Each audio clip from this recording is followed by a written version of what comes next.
Masechet Gitin, Daftet, on va commencer par Het Amud Bet, au milieu de la page. Tanu Rabbanan, Eved Shehevi Gito, Vekatuv Bo, Atzmecha, Unchasai, Knuim Lecha, Atzmo Kana, Nechassim Lokana. C'est-à-dire,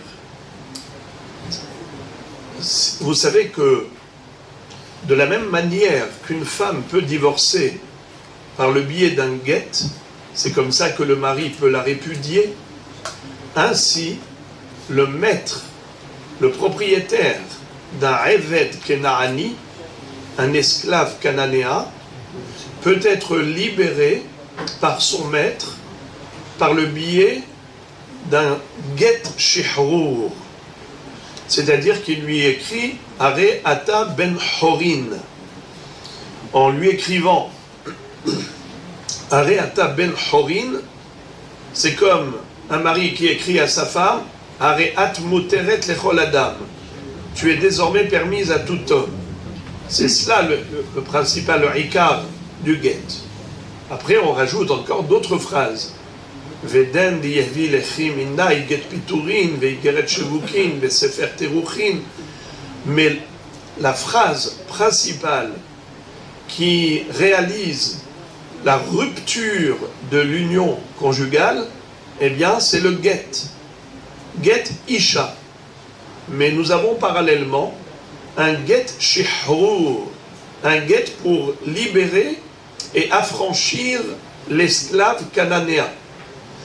Cet acte d'affranchissement se fait par le don du get shihrur du propriétaire au Eved. Quand il lui donne, c'est comme ça qu'il le libère. Après cela, il va devenir juif, puisque il était goy, il était kenaani. Ensuite, il est devenu Eved kenaani, quand il a été acheté, acquis par son maître. Son maître devait lui faire la mila et la tevila, mais ce n'est pas une mila de Yahdout, c'est une mila de Avdout. Ce n'est pas Yehudi, c'est Eved. Et aussi tevila. C'est exactement la même procédure, le même protocole que la Gérout. Sauf qu'il ne devient pas vraiment juif, mais il n'est plus goy. Qu'est-ce qu'il est? Entre deux chaises. Il est sorti du goïsme et il n'est pas rentré dans le judaïsme. Il a tout de même les mêmes mitzvot qu'une femme. La femme juive, elle est juive et elle a des mitzvot. Le Eved Kenaani a les mêmes mitzvot que la femme juive, sauf qu'il n'est pas encore juif. S'il est libéré, alors à ce moment-là, on le trempe au mikvé, cette fois-ci, les Shem Yahdout, pour devenir juif, pour obtenir sa judéité. Lorsque le Eved est Eved, tout ce qu'il obtient, tout ce qu'il ramasse, tout ce qu'il gagne appartient indirectement à son maître. Kol ma shekana Eved, kana rabo. Tout ce que le Eved a acquis, c'est le maître qui l'a acquis, puisque il lui appartient. Ce n'est pas comme un Eved ivri, un juif qui est esclave, qu'on appelle un esclave hébreu, Eved ivri, alors il n'appartient pas vraiment à son maître. Qu'est-ce qu'il a le maître alors? Il a la main d'œuvre, c'est-à-dire qu'il a un droit de le faire travailler. Donc il est propriétaire de la main d'œuvre, mais il n'est pas propriétaire du corps lui-même.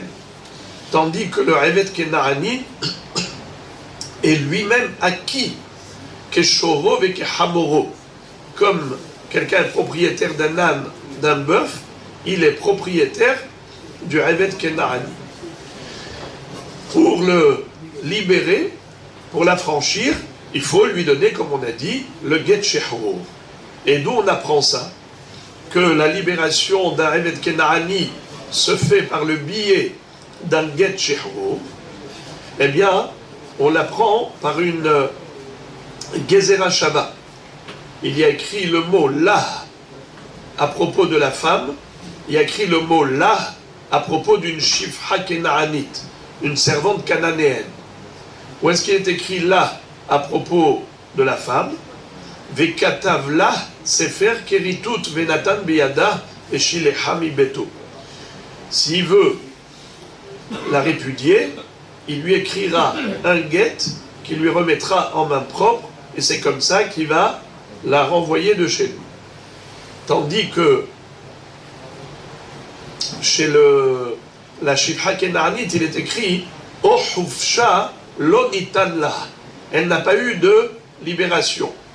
Donc le mot là, qui figure dans les deux thèmes, c'est pour créer cette Gzera Shava, pour dire que de la même façon qu'une femme, elle est répudiée par un guet, ainsi le Eved Kenaani est libéré grâce au guet Shihuro. Maintenant, on a donc appris deux choses. La première, c'est qu'un Eved Kenaani, tout ce qu'il acquiert appartient automatiquement à son maître. Kolma Shekana Eved Kana Rabo. On a appris une deuxième chose, c'est que pour libérer un Eved Kenaani, il faut lui donner un guet, comme on donne un guet à la femme. Sauf que dans le guet de la femme, il y a écrit Are Atmu Teret Lechol Adam. Dans le guet Shehrur, il est écrit Hare Ata Ben Horin. Maintenant, la Mishnah, plutôt la Baraita, nous enseigne la chose suivante. Eved Shehevi Gito Vekatuv Bo Atzmecha Unchasai Kenuim Lecha Atzmo Kana Nechasim Lo Kana. What is it?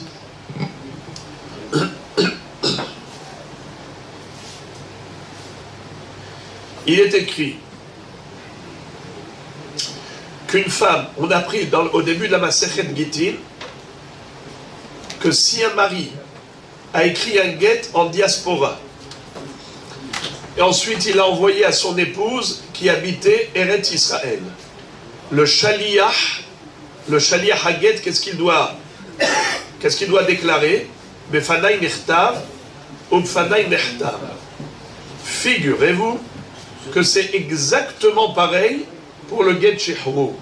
C'est-à-dire qu'un homme qui veut libérer son Eved Kenaani par le biais d'un guet, le Shaliach qu'il a envoyé de la diaspora en Eretz Israël où se trouvait le Eved Kenaani doit dire et déclarer Befanai Nichtav ou Befanai Nechtav.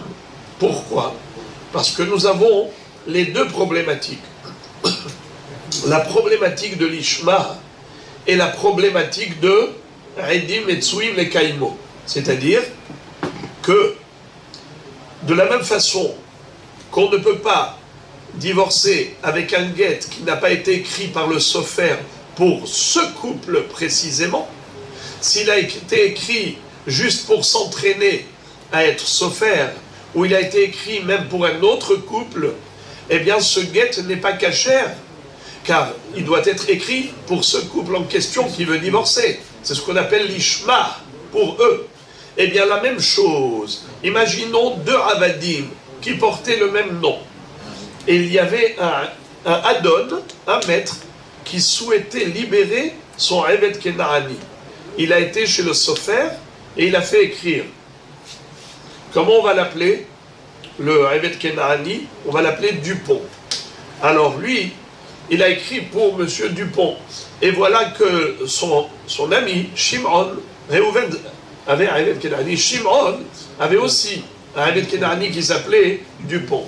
Maintenant, le sofer, quand il a écrit pour Reuven, pour libérer son Dupont, après il a dit non, ça y est, j'ai regretté, non, je ne veux pas le libérer, je vais le garder. Ok, qu'est-ce qu'a fait le sofer? Il a mis dans son tiroir ce guet Shehrou. Et voilà qu'un jour, Shimon lui dit, moi je voudrais libérer aussi mon Dupont, tu peux m'écrire un guet? Il lui a dit, pourquoi je vais t'écrire? Il est déjà tout prêt. Tiens, eh bien, qu'est-ce que va lui dire le Rav? Assour, il n'est pas soul, c'est pas un guet cachère. De la même façon que il faut l'ishma pour un guet isha, ainsi il faut l'ishma pour un guet shehrur.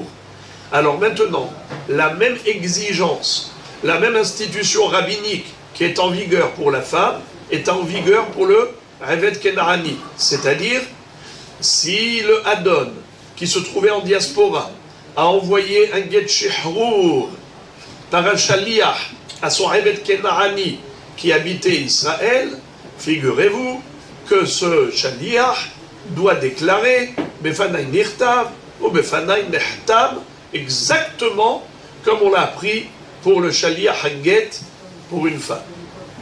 Puisque le din du get shihrur, on l'apprend de get isha, donc il faut lui appliquer les mêmes règles. Mais maintenant, c'est quoi le grand hidouche phénoménal? C'est que nous savons qu'en général, quand on veut valider un get, premièrement, on a dit qu'il y avait la problématique de l'ishma en Chutz La'aretz, mais il y a une deuxième problématique, c'est qu'un jour, le propriétaire de ce Evet Kenani peut arriver et prétendre que c'est du faux et usage de faux, qu'on a falsifié ce get shihrur, que lui n'a jamais envoyé quelqu'un pour libérer son esclave, et que ça a été un shtar, un get shihrur qui a été falsifié. On a inventé des signatures. En général, Rabotai, je vous pose la question. Si par exemple Réhouven fait sortir un shtar, un acte de prêt, il dit, moi j'ai prêté à Shimon 1 million de shekels. Shimon dit c'est du faux. Réhouven dit c'est du vrai. Voilà, j'ai un shtar signé. Il y a David et Moshe qui ont signé sur mon shtar. Qui a raison, Réhouven ou Shimon? Personne. Il faut que celui qui a emprunté ramène la preuve. Celui qui a emprunté Ramène la preuve comme quoi? Alors, ça veut dire que c'est Réhouven qui a raison. Et Réhouven, il a un shtar dans la main, il a raison, et c'est à Shimon, l'emprunteur, d'amener une preuve qu'il a remboursé, ou qu'il n'a pas emprunté. Donc vous donnez raison à Réhouven. Oui, merci de votre réponse, elle est claire, mais elle est fausse. Pourquoi? Parce que il faut... C'est trop facile. Moi, je viens avec un papier, je fabrique les signatures, j'arrive et je dis, vous me devez 1 million de shekels. C'est bien beau. Mais, qu'est-ce qu'il faut? C'est au contraire, c'est au créancier de prouver qu'il a réellement prêté et que les signatures en question correspondent à des êtres humains qui existent et que ce n'est pas du faux et usage de faux. Donc, voilà. Donc, c'est ce qu'on appelle en hébreu Kiyu Hashtar. Il faut valider le shtar, l'acte de prêt. Tant qu'il n'est pas validé, il ne peut pas lui exiger un remboursement. Alors, combien faut-il de Edim pour valider un shtar en général? Pas un get. Bravo. C'est toute la spécificité du get et le get shihrur, c'est qu'un seul shaliach peut valider le get. Alors, c'est un chidouche, vous vous rappelez, d'Av Gimel, on avait appris que c'est un chidouche, Mishum Aiguna et Kiluba Rabanan. Hachamim ont été cool vis-à-vis de la femme, et ils ont dit que le get peut être validé ne serait-ce que par un seul shaliach, alors qu'en général, on exige 2 aidim également pour le get shihrur. Il est suffisant d'un seul shaliach qui témoigne que ce get a été écrit et signé devant lui, mais Fanai Nirtam. Fanai Nirtam, on n'a aucun problème. Ni un problème de l'Ishma, mais Fanai Nirtav, ni un problème de validation des signatures, mais Fanai Nirtam. Il a été écrit et signé par les témoins devant moi. Donc ici, c'est un hidouche spécial qu'on a appris pour le get Isha et get Shihrur. Mais pour tout ce qui est d'ordre pécuniaire, on revient à la normale. Quel est le din classique? Tout témoignage requiert 2 edim. On ne peut pas moins de 2 edim. Et pas n'importe qui est habilité à être aide. Il faut qu'il soit caché la edout.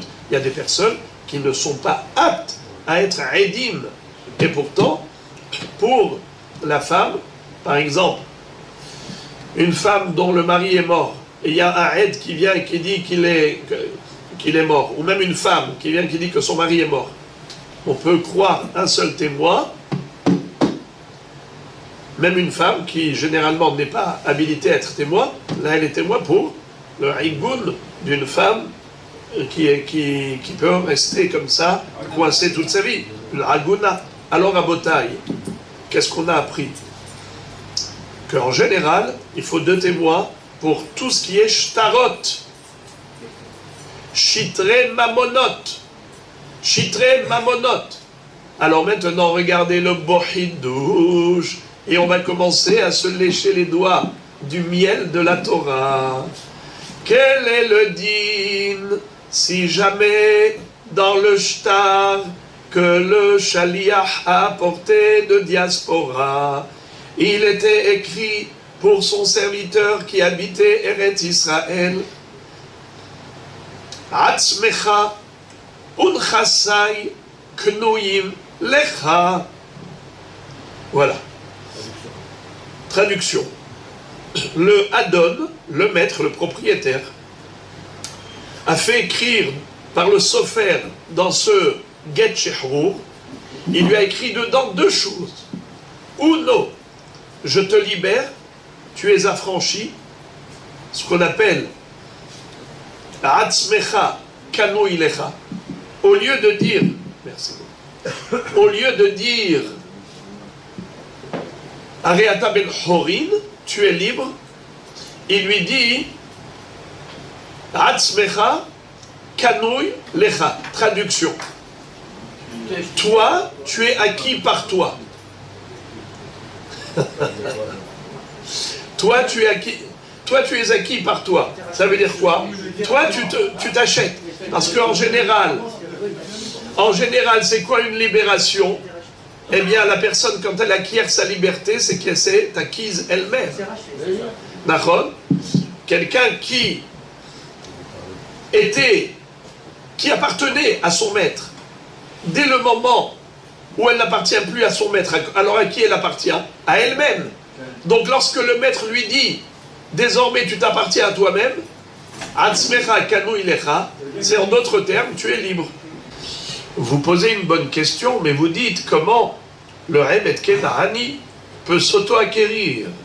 Mais on a déjà dit que la main du Heved, c'est comme la main du maître.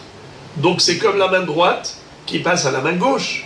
Alors comment le Hevet Kenahani, quand on lui dit Atzmecha Kanui Lecha, il s'est auto-acquis. Mais comment il peut se racheter puisqu'il n'a pas de main pour s'acquérir? Il n'a pas de main, c'est-à-dire il n'a pas de possibilité d'acquérir, car tout objet qu'il va acquérir appartiendra à son maître. Alors même quand il va s'acquérir, il va appartenir à son maître.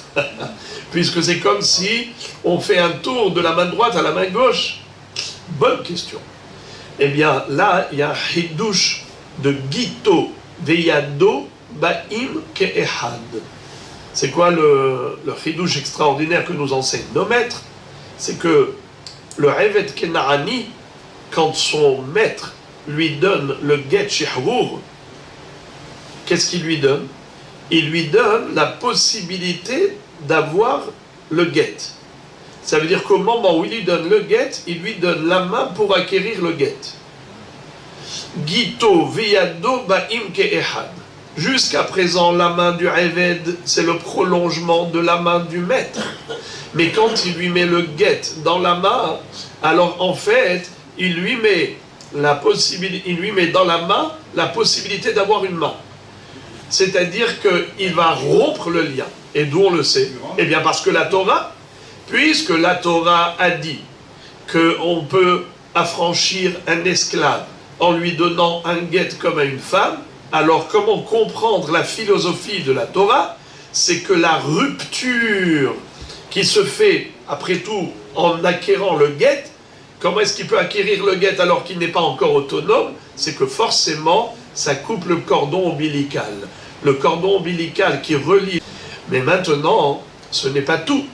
Voilà, on arrive au chidouche principal. Tout ce que j'ai dit aujourd'hui, c'est que des introductions. Pour arriver maintenant à l'essentiel qui va nous accaparer pendant tout ce daf. Voici le sujet. Quel est le dîme si le Adon a mélangé 2 thèmes? il a mêlé deux sujets dans le même shtar. C'est-à-dire, il lui a donné un papier, mais il voudrait que ce papier fasse office de deux opérations. Première opération, libération de l'esclave. Deuxième opération, offrir un don à son esclave, offrir un cadeau à ses esclaves, à son esclave. Alors il lui dit, Atzmecha unechasai kenuim lecha.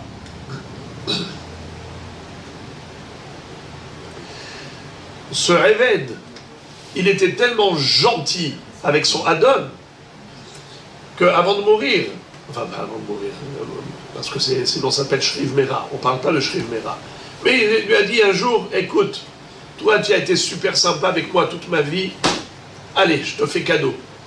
Je te libère et je t'offre tout ce qui m'appartient. C'est un vrai cas d'école, que quelqu'un offre tout ce qui lui appartient à son Eved. C'est un cas d'école. Quel est le din? Est-ce qu'il a acquis tout ce qui lui appartient? Vous avez très bien répondu. Pourquoi pas? Ça, c'est une réponse juive. Un juif, il répond à une question par une question. Alors, c'est-à-dire, pourquoi pas? Et vous avez à 100% raison. Et pourquoi pas? Il n'y a aucun problème. À partir du moment où il a dit, je comprends pas. Une seconde. Étant donné que il a libéré, et il lui a dit, par cet acte de libération, tu auras en même temps un acte d'acquisition de tous mes biens. Pourquoi pas? Tout va bien dans le meilleur des mondes. Le seul problème, écoutez bien, on avait dit en préambule que un get shihrur requiert la déclaration du shaliach. Le shaliach qui apporte un get au Eved Kenaani, le maître se trouve en diaspora, le Eved Kenaani se trouve en Israël. Quand il lui remet cet acte, il y a dedans deux opérations. Première opération, affranchissement. Deuxième opération, acquisition. Il lui donne des biens. Alors maintenant, on a dit que le shaliach, quand il dit Befanai Nirtam, Befanai Nehtam, bien qu'il soit solitaire, c'est quand même bon. Comment ça se fait? Étant donné que les hachamim ont été cool, ils ont été tolérants et ils ont dit que quand il y a un shaliach qui apporte un guet pour la femme ou pour le Eved Kenaani, ils n'ont pas besoin d'être deux shaliach. Un seul shaliach suffit pour dire Befanai Nirtav, Befanai Nehtam. Et ça va couvrir les deux problèmes. Premier problème, l'ishma. Deuxième problème, Edim Metsuim le Kaimo. On n'a pas besoin de valider les signatures par deux Edim. Le shaliach suffit. Moraï Rabotai, cette tolérance n'existe que pour le get isha et get shihro. Zéouzé. Mais pas pour un acte de prêt ou un acte de vente ou un acte de don. Tout ce qui est transaction financière, eh bien, elle requiert validation des deux signatures. Et ça ne peut se faire que de manière classique et normale, à savoir deux edim. Alors maintenant, qu'est-ce qu'on fait avec un get qui est arrivé par un shaliach qui a apporté du Adon qui se trouvait en diaspora, et il le donne au Eved Kenaani qui est en Israël, et il a dit Befanai Nirtav ou Befanai Nehtam, mais dedans, dans ce get, il y a dedans aussi un get, mais aussi une transaction, un acte de transfert de propriété. Il lui offre tout ce qu'il possède, il lui dit tous mes biens désormais t'appartiendront. Est-ce que quelqu'un qui fait don de tous ses biens à l'autre, par exemple, Réhouven, il fait sortir un acte comme quoi Shimon lui a offert tous ses biens. Shimon il dit mais c'est quoi ça? Je t'ai jamais rien donné. C'est du faux usage de faux. Que faut-il faire? Eh bien Réhouven doit aller chercher deux Edim pour valider les signatures. Sinon, c'est du papier à jeter à la poubelle. Nahon, on est d'accord les amis, oui ou non? Eh bien maintenant, c'est exactement ce qui se passe. C'est que le Eved Kenaani va maintenant devenir possesseur de tous les biens de son ex-propriétaire. Alors la question est de savoir, est-ce qu'il est suffisant que le shaliach dise Befanai Nirtam, Befanai Nehtam pour valider le get shihrur à double titre. Premièrement, en tant qu'acte, un acte d'affranchissement, et aussi en tant qu'un acte de don de tous ces biens. On ne peut pas normalement. Pourquoi? Parce que il faut deux édim. Eh bien, c'est exactement ce que nous dit la Braïta. Vous avez compris maintenant les 4 mots de la Braïta. Atzmo kana nechassim lokana. Lui-même, il a été libéré, il s'est acheté lui-même, c'est-à-dire que le Eved Kenaani, dont le corps appartenait à son maître, désormais son corps lui appartient, c'est-à-dire qu'il a acquis sa liberté, il s'est racheté, tandis que les biens de son ex-propriétaire ne lui appartiennent pas tant que ce shtar n'a pas été validé par 2 témoins. Un seul shaliach, c'est un seul témoin, ça ne suffit pas pour tout ce qui est transaction autre que le guet. En effet, si le Beddin arrive à trouver 2 témoins qui reconnaissent les 2 signatures, eh bien là, il n'y a pas de problème.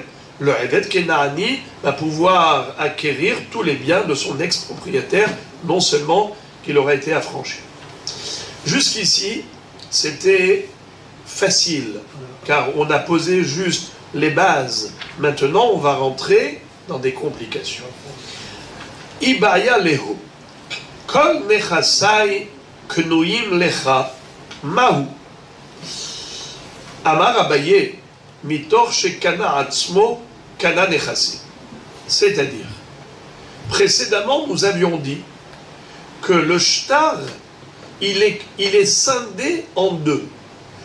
En fait, ici, dans cette phrase, il y a 2 opérations.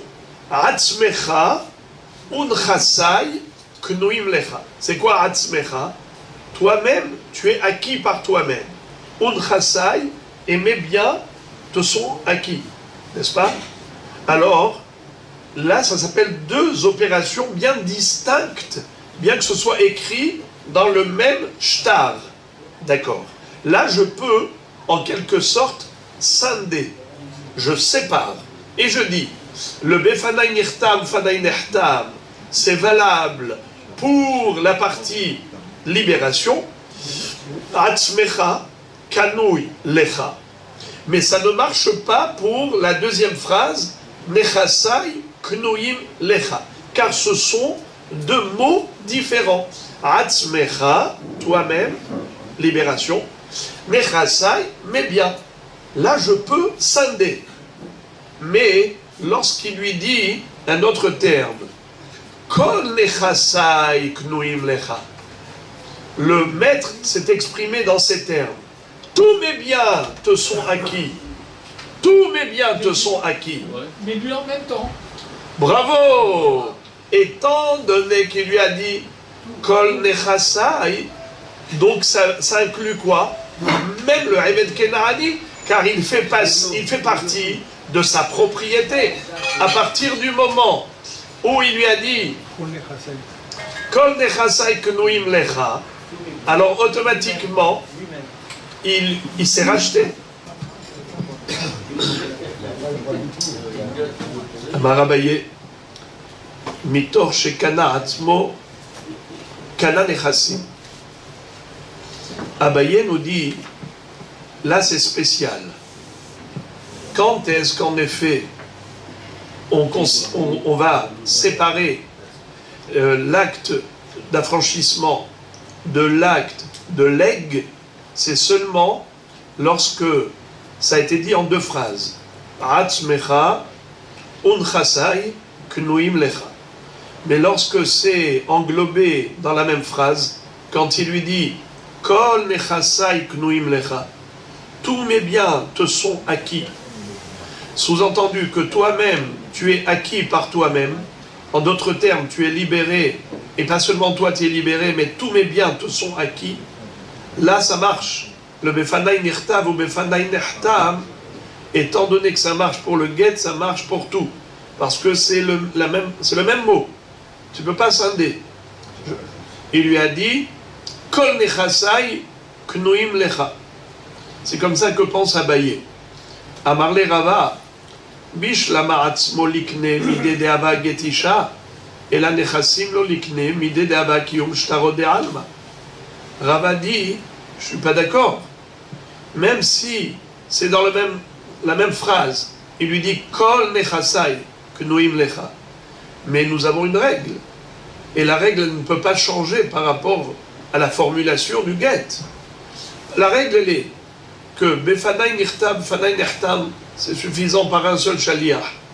On peut valider un get, on peut valider un get shehrur. Get isha, get shehrur. Là, il y a une tolérance de Hachamim. Hachamim n'ont jamais été tolérants par rapport à une transaction financière, commerciale. Donc ça n'existe pas. Ce n'est pas possible que le shaliach, quand il dit befanai nirtab, fanai nirtam, que ces paroles soient considérées comme une validation des signatures. Mais les signatures qui attestent d'un leg, d'une transaction, d'un transfert de propriété, ce n'est pas possible que ce soit fait par un seul shaliach, un seul aide. C'est contraire à la loi. Donc, Rava lui dit, ça ne marche pas ce que tu dis. Hadar Amar Abaye. Alors Abaye a accepté cette remarque, cette objection de Rava. Et il dit, alors maintenant je vais dire à l'envers. Mitor shelokana nechassim lokana atzmo. Alors Abaye dit juste le contraire. Mitor shelokana nechassim lokana atzmo. En l'occurrence, un get pareil, un get shehrur pareil, ne peut pas libérer et affranchir l'esclave. Pourquoi? Et étant donné qu'il a été mal formulé, il lui a dit Kol nechasai knuim lecha, tous mes biens te sont acquis. Puisque le befanai nirtav ou befanai nirtam ne fonctionne pas pour tout le reste de mes biens, alors même pour toi ça ne marche pas. Étant donné que toi tu fais partie de tous mes biens, si le befanai nirtam, befanai nirtam du shaliach ne suffit pas parce qu'il est solitaire, il est seul, alors comme ça ne marche pas pour les autres nechassim, ça ne marche pas non plus pour l'esclave lui-même. Et donc il ne sera pas libéré. Donc Abaye, il a basculé d'une extrême à l'autre. Au début, il voulait dire que mitoch, puisque ça marche pour ça, ça marche pour ça. Et après, quand Rava lui a fait la remarque, il dit le contraire. Puisque ça ne marche pas pour ça, ça ne marche pas pour ça. C'est-à-dire, au début, il voulait dire, comme ça marche pour le Eved lui-même, ça marche même pour les Nechassim, mais Fanay Nirtav, Fanay Nirtav. Et après, il a dit le contraire. Puisque Rava, tu as raison, ce n'est pas possible de dire que Fanay Nirtav, Fanay Nirtav suffisent pour les Nechassim, eh bien, ça ne suffit pas non plus pour le Eved lui-même, et donc il n'a pas été libéré avec un tel get. Rava lui dit, mais pourquoi tu vas aux extrêmes? Abaye, tu vas aux extrêmes. Je ne suis pas d'accord avec toi. Regardez ce que dit Rava. Amarle Rava, Bishlam anechassim lo likne midede aba kiyum shtaro de alma, et la atzmo likne midede aba getisha. Rava lui dit, ok, que, en effet, il ne puisse pas acquérir les biens, d'accord, mais pourquoi est-ce qu'il ne peut pas s'auto-acquérir? Pourquoi il ne peut pas être libéré?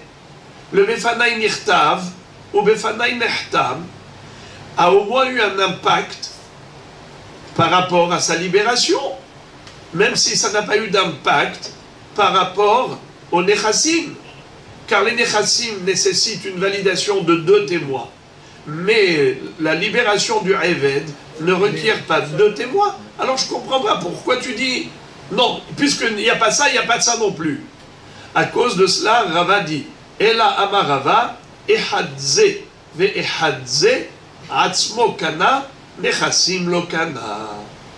Pour Rava, il n'y a pas de différence entre le langage de la Baraïta et le langage qu'on a de la Baria. Qui est-ce qui se rappelle quel était le langage de la Braïta? Qu'est-ce qu'on avait écrit dans le shtar, dans le cas de la Braïta? Eved, regardez Tanu Rabbanan au milieu de la page. Tanu Rabbanan, Eved, shehevi gito, vekatuv bo, atzmecha unchasai, knuim lecha. Atzmo kana, nechassim lo kana. D'accord? Qu'est-ce qu'il y a écrit dessus? 2 mots. D'abord, Atzmecha, et ensuite, Nechasai. Knuim Lecha. Là, qu'est-ce qu'on a dit? Pour Atzmecha, ça marche, mais pour Nechasai, ça ne marche pas. Car le Befanai Nirtam, Fanai Nirtam, il marche que pour lui-même, mais pas pour les Nechassim. Quel est le langage différent? La Gemara avait présenté comme Baria. C'était quoi le Lachon? Kol Nechasai Knuim Lecha. Il lui dit en 2 mots, Kol Nechasai Knuim Lecha.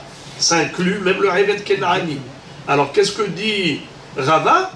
Même dans ce cas où il a dit Kol Nechasai Knuim Lecha, c'est comme dans le cas de la Braïta, Atzmecha Undchasai Knuim Lecha. De la même manière que la Braïta nous a enseigné que Atzmecha Undchasai Knuim Lecha, Atzmo Kana, Nechassim Lokana, c'est pareil, même quand il emploie le langage Kol Nechasai Knuim Lecha, le din sera le même. Atzmo Kana, Nechassim Lokana. Il est libéré, mais il n'a pas acquis les objets. Pourquoi il n'a pas acquis les biens matériels? Car il n'y a pas eu de validation de 2 témoins. S'il y a 2 témoins qui valident, tout va bien. Mais sinon, il n'est pas acquéreur sur la base d'un seul shaliach. Je tiens à dire que jusqu'à présent, je vous ai, entre parenthèses, induit en erreur. Mais c'était pour simplifier. Ici, on ne parle pas d'un shaliach classique. Ici, on parle d'un Eved Kenaani qui était lui-même shaliach pour lui-même. Vous vous en souvenez? Je ne voulais pas vous compliquer au début, mais c'est de cela qu'il s'agit. Mais maintenant que vous avez tout compris, alors je peux me permettre de vous dire que la Braïta, elle nous parlait d'un cas. Eved Shehevi Gito Vekatuvbo Atzmecha Undchasai Knuim Lecha Atzmo Kana Nechassim Lokana. C'est-à-dire, vous vous rappelez, une fois on avait appris un cas d'école. Si le mari donne à la femme son guet, mais il lui dit « Je ne veux pas te répudier dans l'immédiat, je voudrais que tu ailles en Israël, et devant le Beddin, tu vas leur dire « Befanai nirtav ou Befanai nirtav », à ce moment-là, tu seras divorcé. Pas maintenant. La femme, elle est shaliach d'elle-même. Et ça marche. Ici, on parle exactement de la même chose. Un Revet Kenaani qui est shaliach de son maître, qui lui a dit « Je ne veux pas te libérer dans l'immédiat, tu vas aller devant le Beddin en Israël et tu vas dire Befanai nirtav, Fanai nirtav », à ce moment-là, tu seras affranchi. D'accord? Et une baraïta qui était claire, nette et précise.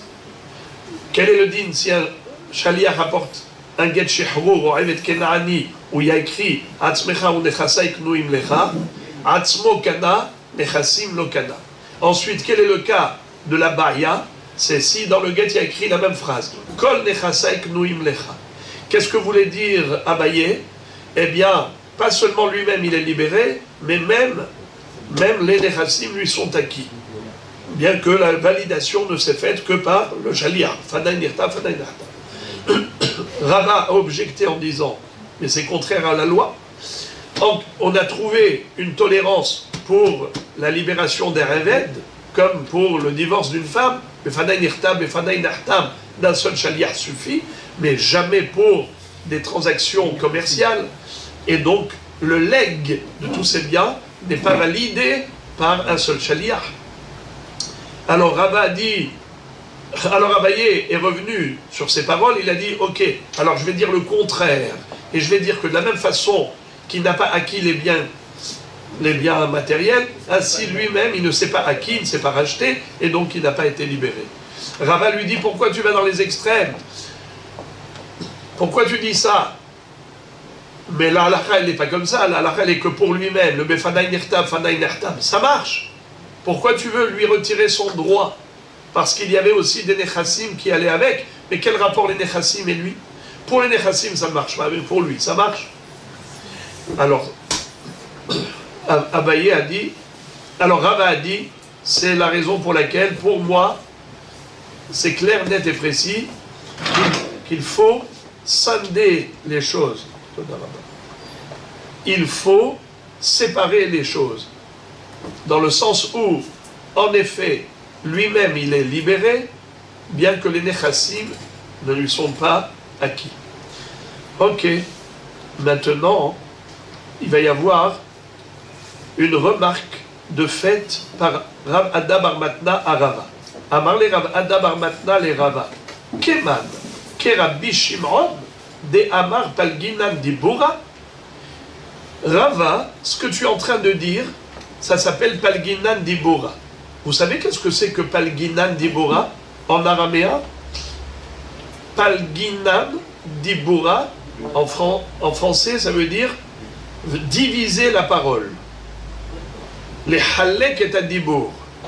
Comment? Alors, je vais vous donner le cas type. C'est un peu choquant, mais ce n'est pas grave. Dans ma Sechet Sanhedrin et dans ma Sechet Makot, on retrouve cette sugia de Palginan Dibura. Si par exemple quelqu'un dit de lui-même qu'il est rachat, par exemple, il vient, il dit, moi j'ai fait Hilul Shabbat, j'ai fait une Melacha pendant Shabbat, tuez-moi. Il vient au Sanhedrin. On ne croit pas. En Adam Mesim Atzmo Racha. Un homme qui se rend rachat, un homme ne peut pas être témoin de lui-même pour dire que lui-même est rachat. C'est impossible. Ok? Un homme ne peut pas être témoin pour lui-même. Maintenant, imaginons que regardez, imaginons par exemple, ils étaient deux, d'accord?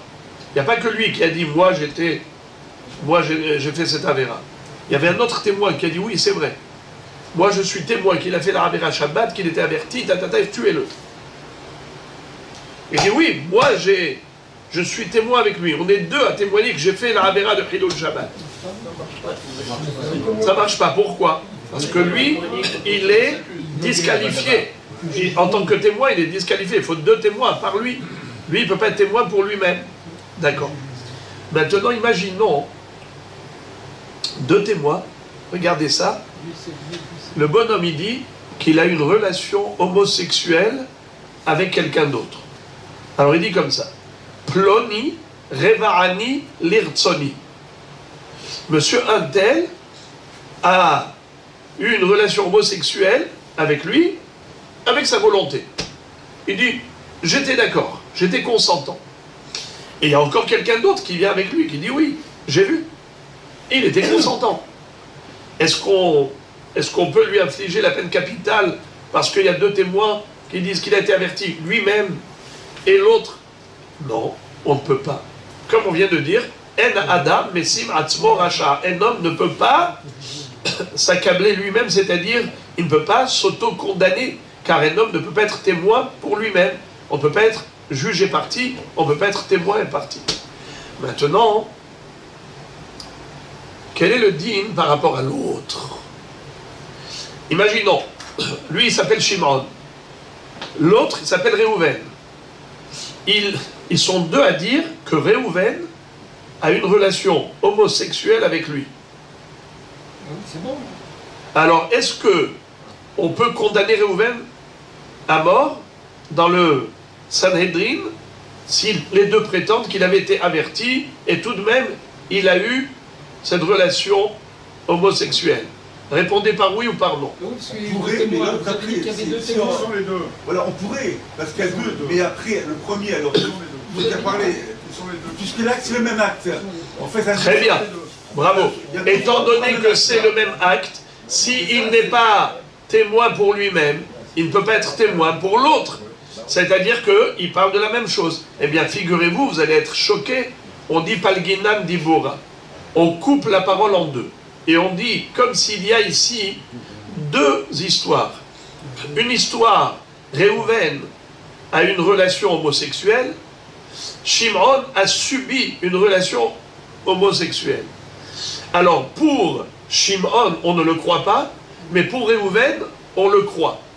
C'est comme si c'était deux histoires. Et par conséquent, par rapport à Réhouven, il y a deux témoins. Il y a Shimon et Lévi qui sont témoins contre Réhouven. Alors si les deux, Lévi qui a témoigné qu'il a vu Réhouven et Shimon avoir cette relation homosexuelle, eh bien, en effet, maintenant, on ne croit pas Shimon par rapport à Shimon, parce que Shimon témoigne contre lui-même, il n'est pas crédible, mais on le croit par rapport à son témoignage vis-à-vis de Réhouven. On le croit que Réhouven a une relation homosexuelle avec quelqu'un dans le monde. Et c'est comme s'il témoignait que Réhouven avait eu une relation homosexuelle avec quelqu'un d'autre. Alors on a Lévi et Shimon qui témoignent contre Réhouven. Qu'est-ce qu'on a fait là? On a pris une phrase et on l'a coupée en deux. Palginan dibora.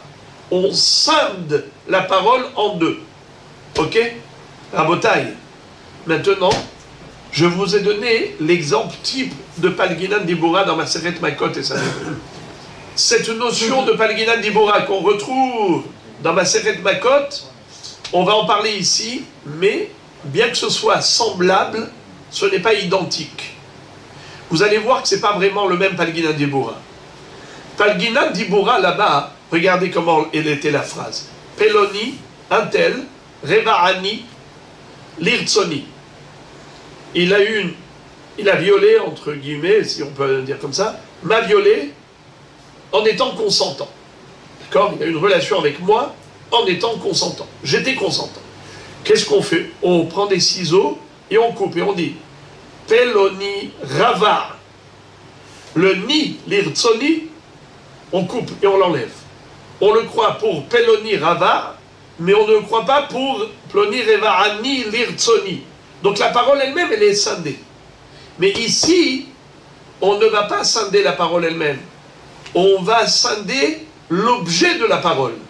Regardez, qu'est-ce qu'a dit Rava? Qu'est-ce que ce monsieur a dit à son révet? Comment il lui a écrit dans le guet? Kol nechasai knuim lecha. Tous mes biens te sont acquis. Quand il dit Kol nechasai knuim lecha, il n'y a pas ici deux paroles. Il n'y a pas ici deux paroles. Il y a ici deux objets. C'est quoi les deux objets? Lui et les biens matériels. Mais dans la parole, Kol nechasai, tous mes biens, c'est une seule parole. Donc ici, on a poussé le bouchon encore plus loin que dans Maseret Makot. Car là, on va couper en deux la même parole. C'est-à-dire qu'on va faire ressortir les deux objets, le Hevet Kenaani et les biens matériels, et on va les séparer. C'est ce qu'a fait Rava. Rava a dit Atzmo Kana, Nechassim Lokana. Alors regardez ce qu'il lui dit, Rav Ada. Regardez comment c'est beau.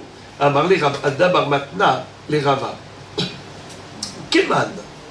Keman. Ça veut dire quoi Keman? Comme qui tu as dit ça? Sur qui tu t'appuies pour prétendre une chose pareille? Kerabbi Shimon de Amar Palginan Dibora. Certainement tu t'appuies sur Rabbi Shimon qui a dit que la parole, on peut la couper en deux. Dites-nam, où est-ce qu'on retrouve que Rabbi Shimon a dit ça? Hakotev kol nechasav le'avdo yatsa ben horin. Shier karka kol shehu lo yatsa ben horin. Rabbi Shimon omer le'olam hu ben horin ad sheyomar kol nechasai netunin li ploni avdi chutz mi ehad meribo shebae. Alors, ici on ne parle pas d'un get shihrour avec shaliach. Ici on parle d'un get shihrour classique que le Adon a remis en main propre à son révet. Alors, qu'est-ce qu'il lui a écrit dedans? Il lui a écrit Kol nechasai. Kol nechasai, je donne tous mes nechassim à mon révet. Mais quand il dit tous mes nechassim, le révet lui-même, il fait partie des nechassim, donc il a donné le révet au révet. Très bien. Yatsa ben Horin, donc il est ben Horin, et il a acquis tous les biens. Par contre, Shier karka kol shehu lo yatsa ben Horin. Si le Adon a écrit PS, FB, nota beta. Il écrit, attention, mais il écrit comme ça. Je donne tous mes biens à mon Eved Kenaani, mais je me suis réservé Karkar Kolchehu. C'est quoi Karkar Kolchehu? Un petit terrain. petit terrain. Quelle dimension? Kolchehu. Même 1 millimètre. Pour faire la souka. Non, la souka c'est grand. Kolchehu, même 1 centimètre. La maison lui appartient aussi. Regarde. Écoutez ici. Le truc, c'est quoi? C'est qu'il a voulu laisser quelque chose pour lui-même. Il a dit, je lui donne tout, sauf quelque chose. Karka, Kolchehu. Et Rachid nous dit que, dans la Gemara, Baba Batra, on nous dit que pas seulement Karka, Kolchehu, même s'il a dit Kolchehu, n'importe quel bien, pas seulement immobilier, même mobilier. Un mobilier Kolchehu, Lo Yatsa Ben Horin. Il a été super malin, le Hadon. Vous savez qu'est-ce qu'il a fait? Il lui a rien donné. Et s'il lui a rien donné, il n'est pas libre. Car lui-même, il fait partie de Kol Nechasai. Et pourquoi tu dis qu'il ne lui a rien donné? Mais il a dit Kol Nechasai, Knuim le Avdo, Kol Nechasai le Avdo, Hutz Mikarka Kolchehu. Pourquoi tu dis que il lui a rien donné? Mais il lui a tout donné sauf un petit chouïa, un epsilon. C'est pas quoi? Aïe, Rachid dit qu'il a voulu en fait lui passer la pommade. Il lui a dit juste pour le flatter, pour lui dire, tu sais, toi, je t'estime tellement, je te prends tellement en affection, je te donne tout. Je rigole parce qu'on avait une voisine qui toujours nous disait ça. Je vous donne, à chaque fois on empruntait, mais ce que vous voulez, même mes yeux je vous donne. Ben justement. Alors il lui dit, je te donne tout. Mais quand il a dit Hutz, Nicole Chehu, ça veut dire qu'en fait, le Hadon, il ne veut pas lui donner tout. En fait, il a dit une chose et son contraire. Au début, il dit Kol Nechasa. Mais après, il dit non, mais il y a quelque chose que je me garde. Quoi? Quelque chose. Quoi, quelque chose? Quelque chose. Mais je me réserve quelque chose. Eh bien, ce quelque chose, ça remet en cause tout le legs, tout le don. Il lui a rien donné, il lui a rien légué.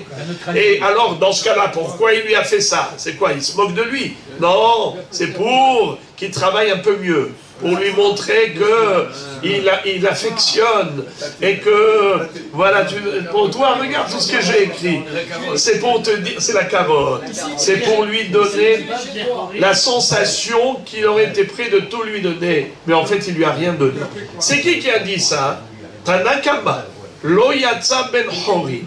Rabbi Shimon Omer, mais Rabbi Shimon Bar Yochai nous dit, Le'olam ou Ben Horin. Qu'est-ce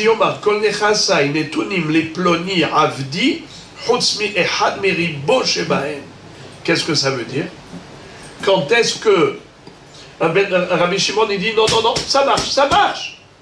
Ben Horin ou Ben Horin. Quand est-ce qu'il n'est pas Ben Horin? Que si il dit en effet, je te donne tout sauf et Hadmi Ribo. Il n'a pas dit Kolchehu, car, Kolchehu, ou n'importe quel chose. Il a dit et Hadmi Shishimi Ribo. Il a dit je me laisse et je me réserve un 600 millième. Un 600 millième de mes biens. Tu prends tous mes biens, tu divises en 600 000, je me réserve un 600 millième. Alors on lui dit mais c'est quoi ce un 600 millième? Il a dit bon, Eved Kenaani. Moi, je le considère comme une valeur de 1/600 millième. Il dit, ah bon? Alors, donc tu ne l'as pas libéré si tu te l'es réservé. Il dit, vous avez tout compris. Je ne l'ai pas libéré. Là, ça marche. Pour annuler la transaction, pour annuler la libération, eh bien, il peut écrire comme ça, je donne tout, sauf quelque chose de précis, c'est-à-dire une valeur. Et après, lui, il peut dire, un 600 millième de mes biens. Moi, je considère que mon Eved Kenani vaut rien. Peut-être il vaut un 600 millième de mes biens. Donc, je ne l'ai jamais libéré. Si lui, il n'a jamais été libéré, donc il n'a rien acquis, tout est à moi. Alors, maintenant, la Gemara nous dit, Rashi explique comme ça. Où est-ce que nous voyons ici une notion de Palginan Dibura? Le premier Rashi de la page, il dit כגון שלא הזכיר שם הקרקע ששיער דכתב חוץ מבית קור קרקע דהשתה לא קנה שום קרקע דבכל אחד ואחד יקה למימר היינו ההוא דשיער אפילו אחי הוא בן חורין דהו לאו קרקע הוא ולא שיערה עלמא פלגינן דיבורה דה כל נכסי כאמר לה ולא קנה אלא את עצמו נמיד כאמר את עצמו קנה נכסים לא קנו כרבי שמעון c'est-à-dire sur quoi s'appuie Rav Adda pour dire à Rava, toi qui as la conception, ce concept qui est Palginan Dibura, tu t'es certainement appuyé sur Rabbi Shimon Bar Yochai, qui lui aussi a ce concept de Palginan Dibura. Où est-ce que nous voyons que Rabbi Shimon a dit Palginan Dibura? Eh bien parce qu'il a été Holek avec Tanakama, pas dans le cas de un 600 millième, mais dans le cas de Karka Kol Shehu. Quand il a dit Kol Shehu, alors en effet, qu'est-ce qu'il dit Rabbi Shimon? Kana et Atzmo. Il n'y a que Karka Kol Shehu qui reste à l'écart. Mais lui, le Eved Kenaani, il n'est pas un Karka, il n'est pas un objet. Si le bonhomme a dit un 600 millième, donc il n'a pas spécifié un objet. Alors il a dit juste une valeur monétaire. Le Hadon, il peut dire, eh bien, le Eved Kenaani, à mes yeux, il a cette valeur monétaire, un 600 millième. Là, ça s'appelle qu'il a coincé avec ruse. Mais dans le cas où il a dit, je lui donne tout, sauf Karka Kol Shehu, ou bien sauf, comment on appelle, un objet Kol Shehu, lui n'est pas un objet, il n'est pas un Karka, il est libéré, d'après Rabbi Shimon. Et pourtant, au début, qu'est-ce qu'il a dit? Kol nechasai knuim la Eved. Et pourtant, après ça, tu dis, ça oui, ça non. Alors, Rabotai, de là, on voit que Rabbi Shimon y pense que Palginan Dibura, dans le sens plus profond, il coupe le cheveu en deux. Même s'il dit Kol Nechasai, malgré tout, on peut dire que le Eved est Kana Atzmo, mais pas ce qui n'a pas été connu. Alors maintenant,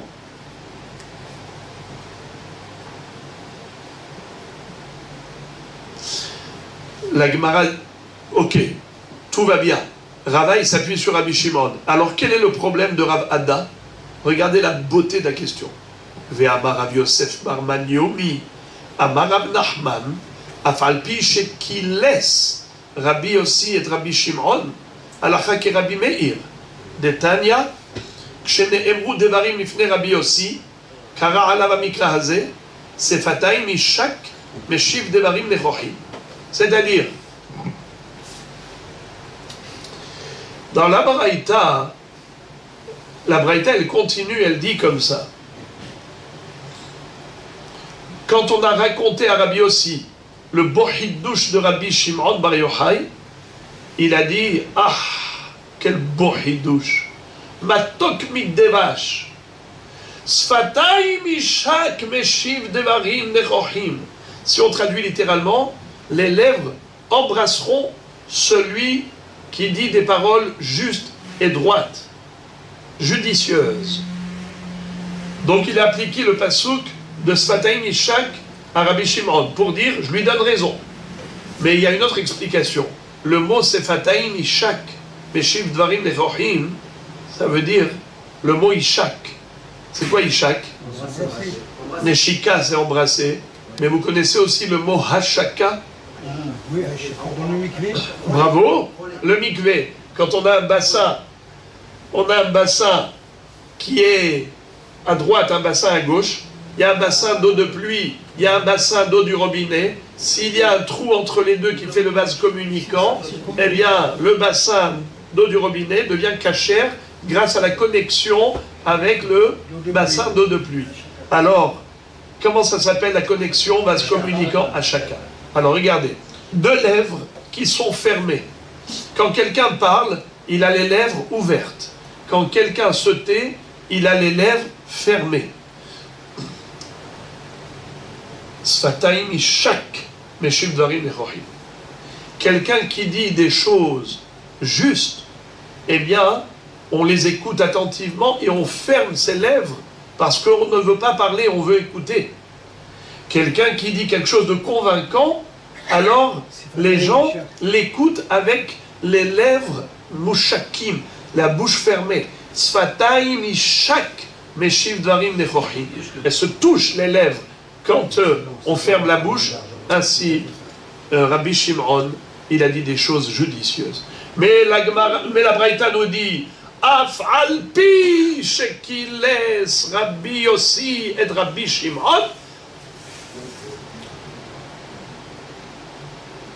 Halacha ke Rabbi Meir. Ils étaient trois Haverim, élèves de Rabbi Akiva. Rabbi Shimon, Rabbi Meir Baal HaNes et Rabbi Yossi. Rabbi Yossi a dit à Rabbi Shimon Bar Yochai, Kol HaKavod. Bravo! Et pourtant, la halakha n'est pas comme lui.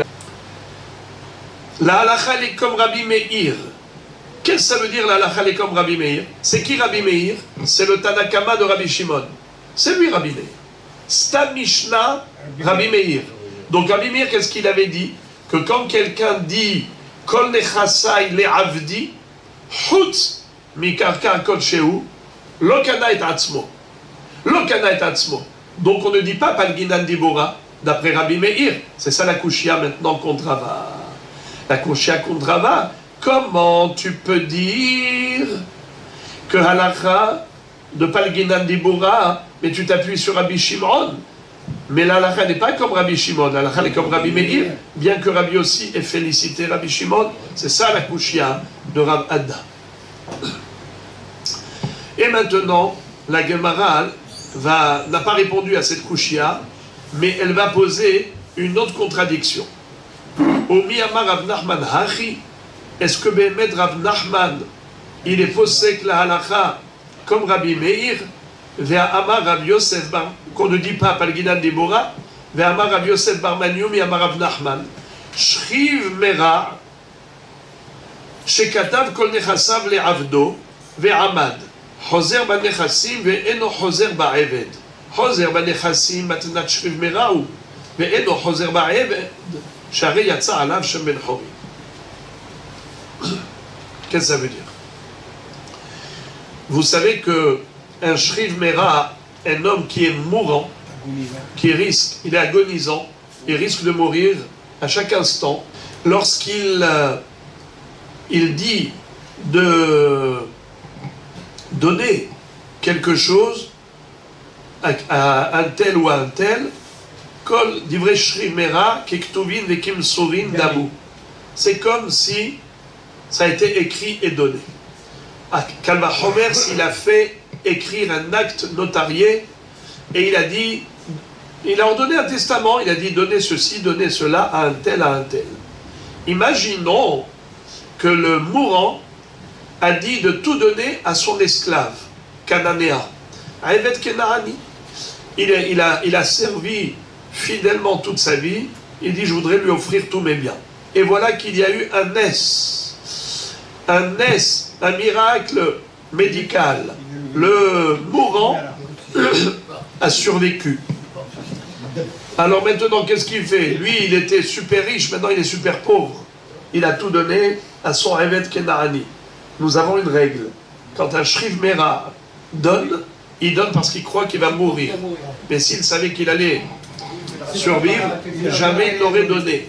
Alors là aussi, il va pouvoir récupérer tous ses biens, à l'exception du Eved.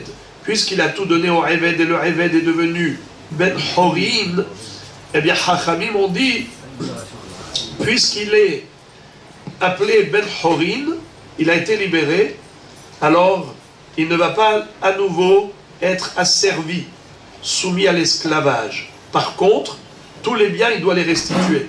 Tous les biens matériels, il doit les restituer. Il n'y a que lui-même, sa propre personne qui l'a racheté, il restera en liberté.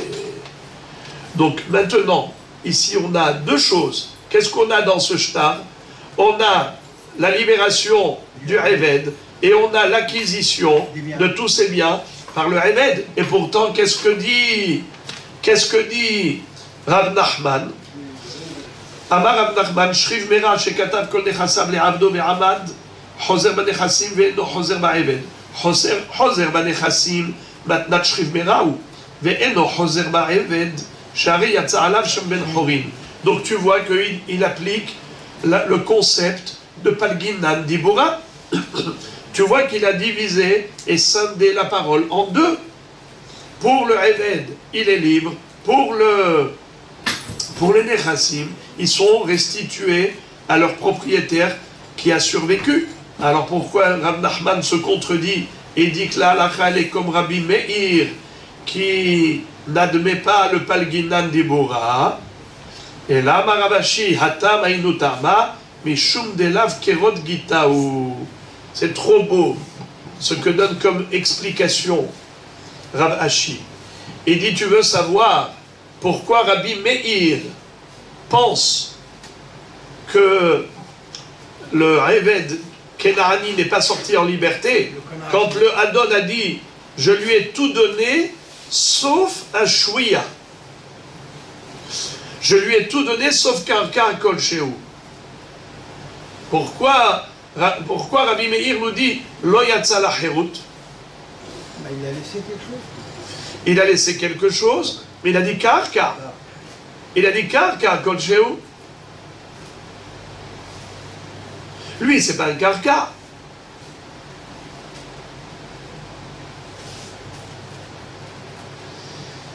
Rav Ashi dit que c'est pas parce que Palginan Dibora. On dit ça oui, ça non. Le Eved Kenaani, c'est-à-dire que il a voulu tout lui donner, sauf quelque chose, et donc maintenant, comme on ne peut pas faire Palginan Dibora, et on ne peut pas dire qu'il lui a donné le karka, alors il lui a rien donné. C'était juste la flatterie, pour lui montrer qu'il affectionnait. Il dit, c'est pas cela la raison. La raison, elle est beaucoup plus belle. C'est que ça s'appelle pas Kerot Gita. Qu'est-ce que ça veut dire? C'est pas Kerot Gita. On n'a pas déchiré le gars. Kerot Gita, vous savez d'où on apprend le din de Get?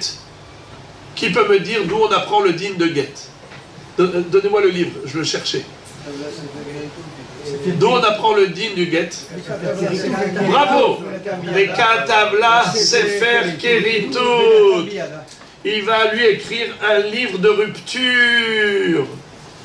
Un livre de rupture.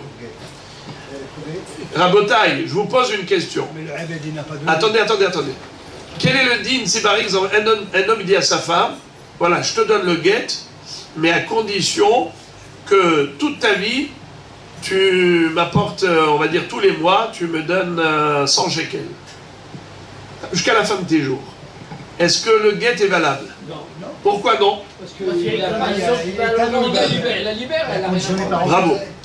Si elle reste liée à lui, il la tient en laisse, eh bien, ça ne s'appelle pas correct. Kerot, Gita, il faut une rupture totale. Si c'est un tnaï qui dure par exemple que 30 jours, ça peut marcher. Par exemple, il lui dit, à condition que tu me fasses un café pendant 30 jours. Alors, dans ce cas-là, ça marche. Pourquoi? Parce qu'après 30 jours, il y aura une fin. Donc, il va y avoir finalement une rupture totale. Le guet, il marche. Eh bien, puisque le din du guet, chez Hrour, on l'apprend du guet Isha par la Gezerah Shaval, là, si le Adon tient en laisse le Eved Kenaani, ça ne s'appelle pas Kirot Gita. Eh bien, pareil.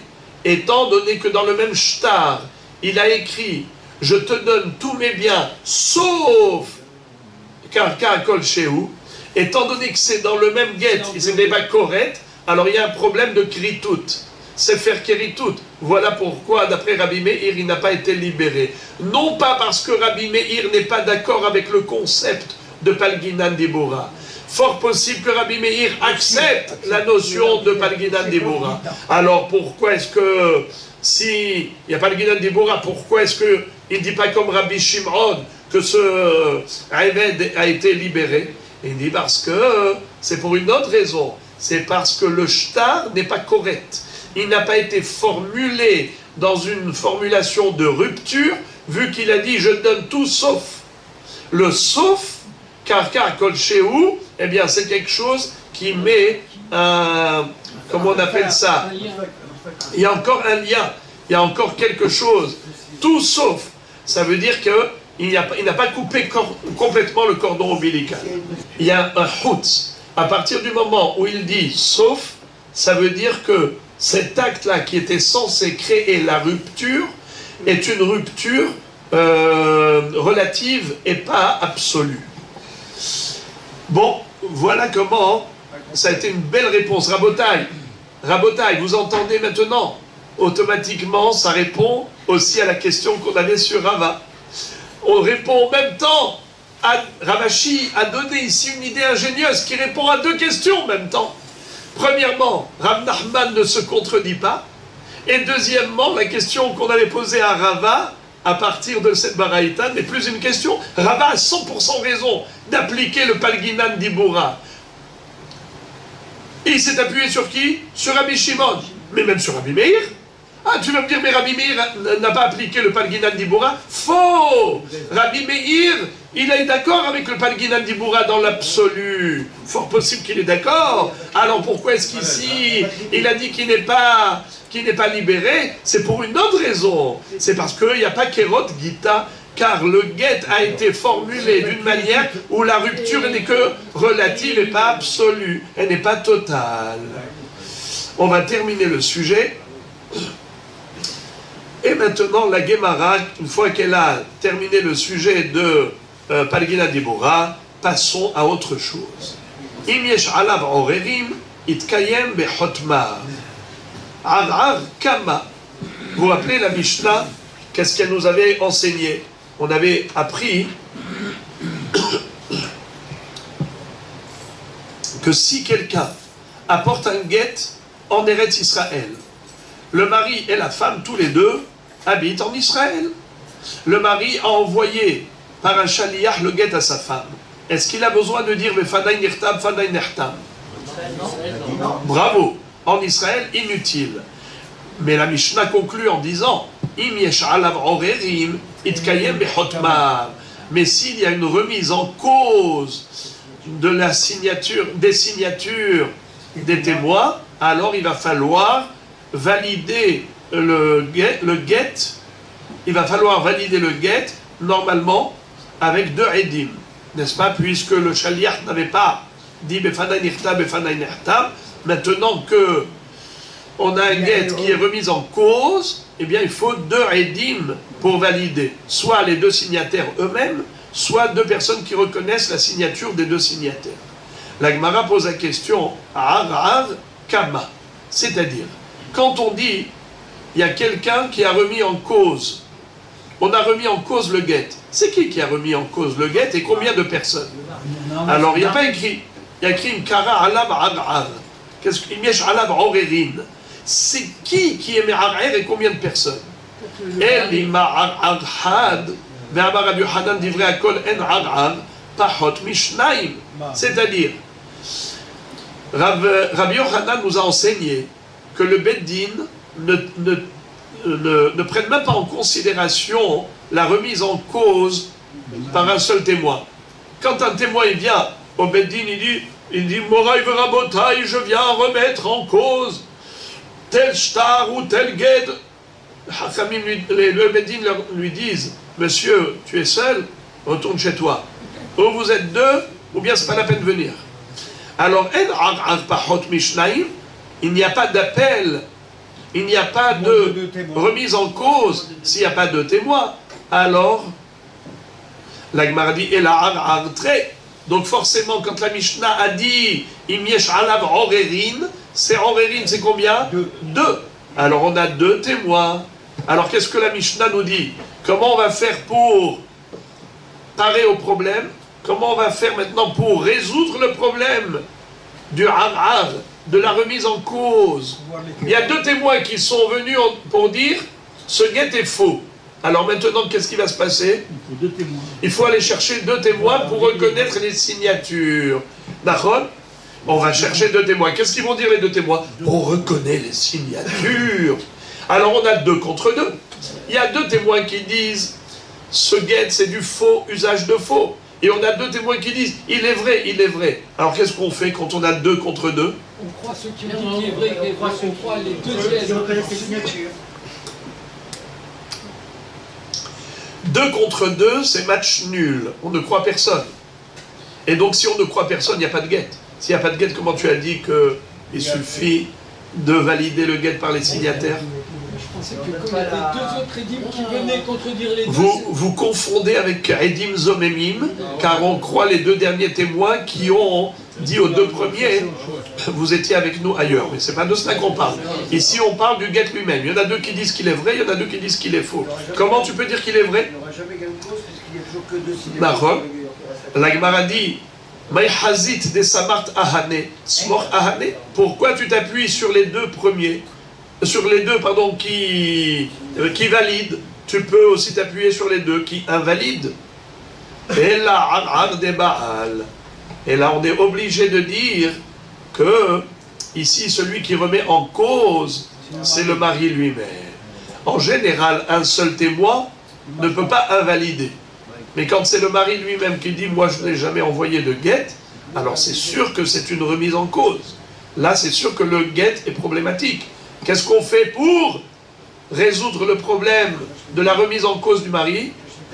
On va chercher 2 édim qui reconnaissent les signatures ou les signataires eux-mêmes. Là, il ne peut plus rien dire, parce que les signataires disent « c'est nous-mêmes qui avons signé sur le guet, qu'est-ce que tu racontes ?» Ou bien 2 personnes qui reconnaissent les signatures. On sait que les signatures, c'était sur un vrai guet. Donc il n'y a aucun problème. Là, itkayem behotmav, et le mari ne pourra pas invalider le guet. Parce qu'on est en Eretz Israël, et le shaliach, on n'a pas exigé de sa part le befanay nechtam, fanay nechtam. Qui est-ce qui peut me rappeler pourquoi?